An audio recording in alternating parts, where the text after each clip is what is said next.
Elaine Showalter's Histories, Hysterical Epidemics and Modern Media, delves into the cultural phenomenon of hysteria in the modern age, arguing that hysteria, once understood as a medical condition primarily afflicting women, has transformed into a broader cultural and social phenomenon. Showalter examines how hysteria manifests in contemporary society through mass media, psychological trends, and collective anxieties, suggesting that modern hysterical epidemics mirror historical patterns of psychological and cultural distress. By analyzing a range of cases, she demonstrates how hysteria has evolved and how it continues to influence perceptions of health, trauma, and identity. The book opens by tracing the historical roots of hysteria,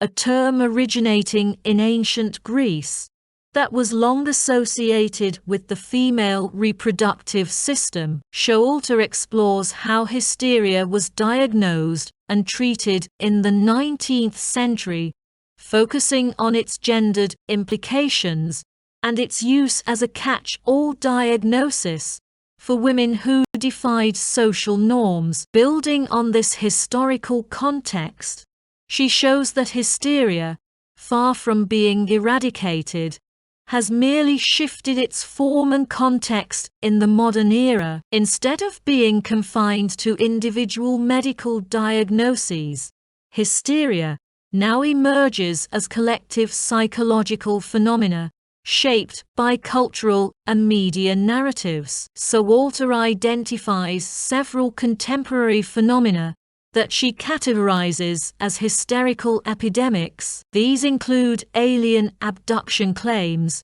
repressed memory syndromes, multiple personality disorder, and chronic fatigue syndrome. She argues that these conditions share similarities with historical hysteria, such as their sudden emergence, their spread through social and cultural channels, and their reliance on suggestibility and belief systems. By examining these phenomena, Showalter aims to highlight the cultural construction of psychological conditions and the role of media in amplifying them. A central argument in the book is that the media plays a pivotal role in shaping and disseminating modern hysterical epidemics. Showalter explores how sensationalized reporting, popular culture, and fictional narratives contribute to the creation and spread of collective anxieties. For example,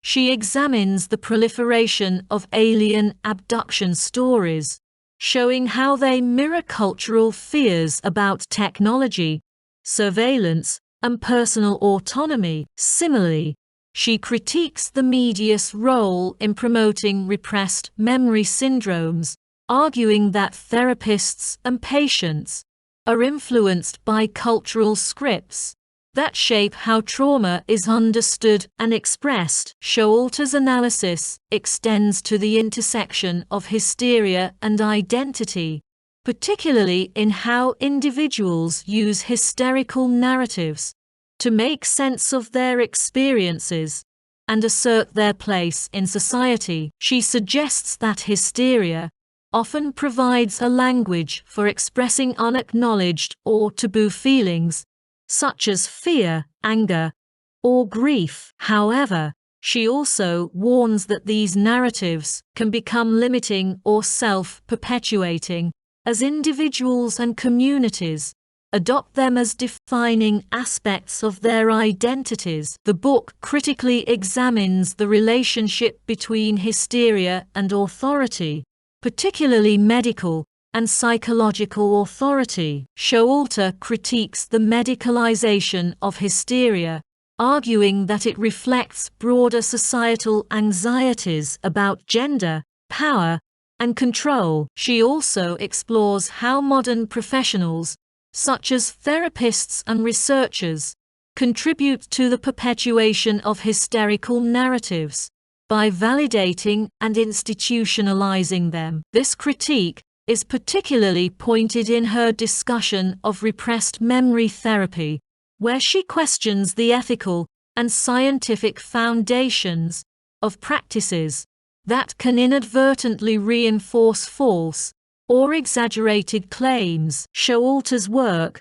challenges readers to consider the social and cultural factors that contribute to the development and persistence of hysterical epidemics. She emphasizes the role of historical continuity, showing how patterns of hysteria re-emerge in new forms that reflect the specific anxieties of each era. For instance, while 19th century hysteria often centered on the body and sexuality, modern hysterical narratives frequently involve technology, global threats, and psychological trauma. By highlighting these shifts, Showalter encourages a deeper understanding of the interplay between culture and psychology. One of the book's strengths is its interdisciplinary approach, drawing on literature, history, psychology, sociology,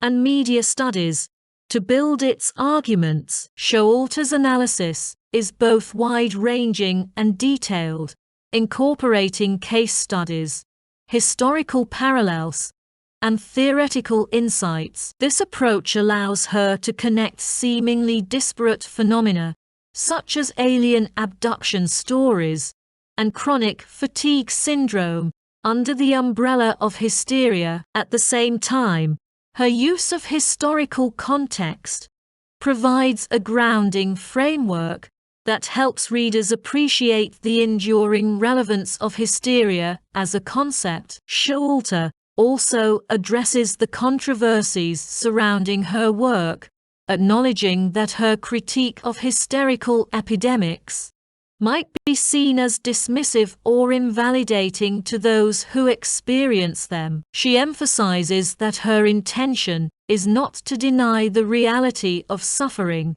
but to interrogate the ways in which cultural and media narratives shape how that suffering is understood and expressed. By taking this approach, she aims to promote a more nuanced and critical perspective on contemporary psychological and social issues. The book raises important questions about the ethics of representation and the responsibility of professionals and media in addressing hysteria. Showalter calls for a more critical and reflective approach to understanding and responding to psychological phenomena, one that prioritizes evidence and avoids sensationalism. She also highlights the need for greater awareness of how cultural scripts influence perceptions of health and identity, arguing that this awareness is essential for breaking the cycle of hysterical epidemics.